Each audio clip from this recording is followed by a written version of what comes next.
This is Mr. Johnson. Today we're going to talk about feudalism, or also known as feudal society. This made up the basic social structure of Western Europe during the Middle Ages. The king was pretty much at the top of the pyramid, the lords, and the vassals. Today the basic objective of this is to talk about who was this basically made for, because at this point in history, these peasants, serfs, and freedmen were not the ones that benefited from the feudal system or feudalism. So the question is, why? How did this all stay in balance without any turmoil? And we'll talk about some things that had broken it down. So the question is, why was feudalism necessary? That's a good question. No one seemed to wonder why it went so long without breaking down. It was basically a relationship between the lords and the vassals. That's basically what the feudal system was made of, or that was the big part of the feudal system. Vassals had certain duties to perform for the lord. All nobles were ultimately vassals of the king. What you see here, this is a picture of what a crusader knight or a vassal would have looked like in the Middle Ages.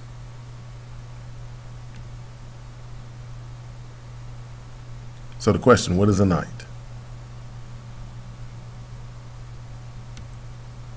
Almost all nobles were knights. Most nobles were actually established or retired knights. At one point in time, they actually fought as vassals or knights, and these knights were trying to establish themselves to be nobles later on in life. The training began at age 7 as a page under the guidance of the Lady of the Manor. This Lady of the Manor actually taught these young boys chivalric things, or things of chivalry, and it would taught them how to be gentlemen as well. If they got through that stage, then they became squires at 15 and were trained by other knights. This was the physical exponent, learning about the weapons, hand-to-hand combat, and things like that. Those deemed worthy were dubbed knights by the king. Workers of the manor. There were two groups of peasants, workers, at the manor. Freemen. There were skilled workers who paid rent and could leave the manor whenever they wished. They usually had a skill needed by others on the manor, so they pretty much in high demand. Serfs were bound to the land by contracts. They had no freedom. They were the properties of the noble. So the next thing we're going to talk about, serfs and village life. The feudal contract. This is very important between the lords and the vassals. And this diagram that I have will show you exactly who owned what. First, you had the lords, and then you had the vassals. The lords gave protection to the vassals, and in return, the vassals gave service to the lords. So this is the pretty much the contract, the cycle of the lords and vassals. These are the ones that benefited most from the feudal contract, or the feudalism as itself. It was the basis of the social structure. Next, construction, the pyramid of power. At the bottom of the screen, I'm going to build this pyramid, and it's going to have arrows showing who owned what when. First, the lowest level of feudal society was made up of serfs and freedmen. In return for their labor, they received protection from the lord or king. Next, you had lesser nobles or knights.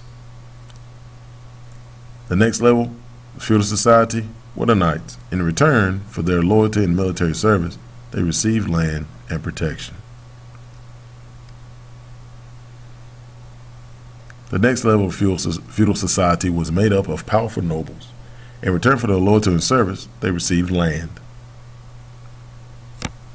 What you see here is the return. So you have labor, loyalty and military service is what they had to offer to the next level up. And in this, if you go down, the trickle down effect, you have land and protection, and then protection. So the last part and the ultimate part is the king. The king gave loyalty and service from the nobles and also the knights, and the king gave land to the powerful nobles and gave land also to the lesser nobles, and just protection to the serfs and freedmen. Now, we're going to review. First question. Everyone owed loyalty to thee. Raise your hand and Mr. Johnson will call on you. Number 2. Blank were really the most powerful. Again, raise your hand and you will be called on.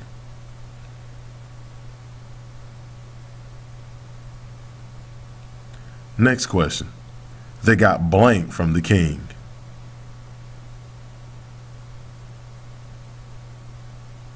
Next, lesser nobles, knights gave blank and blank in return for land.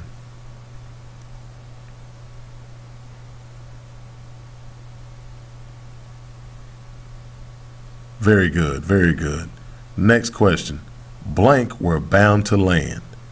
They worked in return for blank.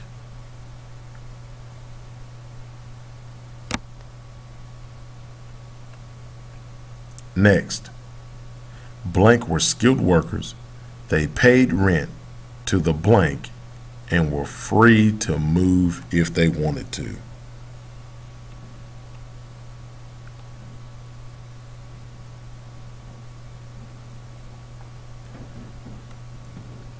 Great job, great job.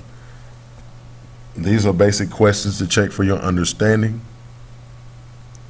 What I'll need you to do is make sure you understand this, and if you have any questions, please ask Mr. Johnson in class, or you can go to Edmodo.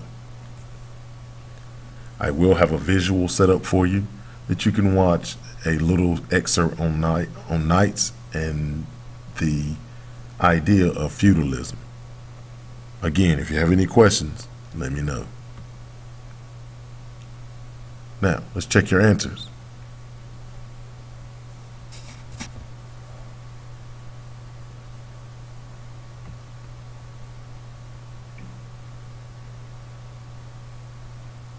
Number 1, everyone owed loyalty to thee. Say it together, class. All right. Nobles were really the most powerful. They got blank, which is land, from the king. Lesser nobles, knights, gave military service in return for land. Serfs were bound to the land. They worked in return for protection. Freemen were skilled workers. They paid rent to nobles and were free to move if they wanted to.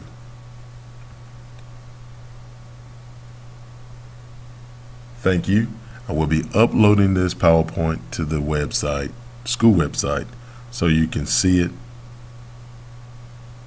for yourself and you can go over these answers. You probably will see these questions again. Thank you very much for everything. Thank you for your participation. And Mr. Johnson will take over the class from here. Thank you.